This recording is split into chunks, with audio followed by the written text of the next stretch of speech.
Today is the Trans Day of Remembrance. It is a time to remember the literally hundreds of people killed simply for choosing to be who they are.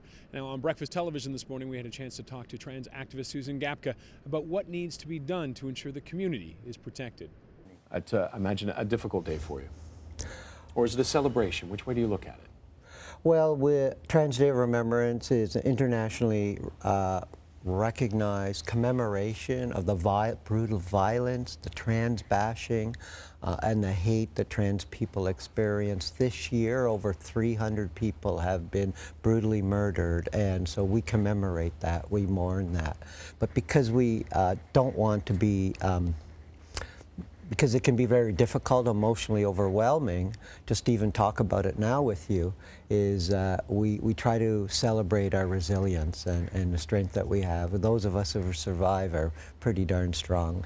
The numbers are frightening. 45% have attempted suicide, but 70% almost have thought of suicide? 77% in a study about 10 years ago in Ontario, TransPulse, have contemplated suicide. I'm one of those people who struggled for much of their lives around my identity. I was ashamed. I felt guilty.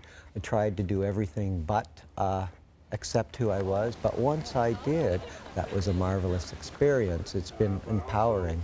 But when younger people are socially included and when they have families who love and support them and schools that love and support them, that number drops dramatically by 4 times, estimated at about 93%. And your thoughts on what you saw with the Progressive Conservative government, that they would discuss even removing some of the education about that. What are your thoughts on that? Well, that's harmful in its intent, hateful and transphobic, but it's also not only in intent, but its impact. While it was only a policy that was condemned widely by people across the province in Canada, the impact of that suicidality, the self-harm, the struggle, the access to education and housing and employment, those have been tremendously impacted people's lives, and it's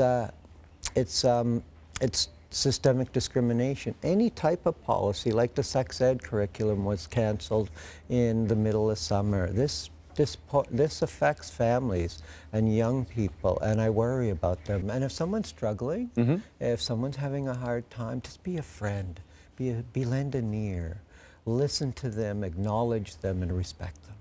As part of the Trans Day of Remembrance, there is a vigil here at Barbara Hall Park.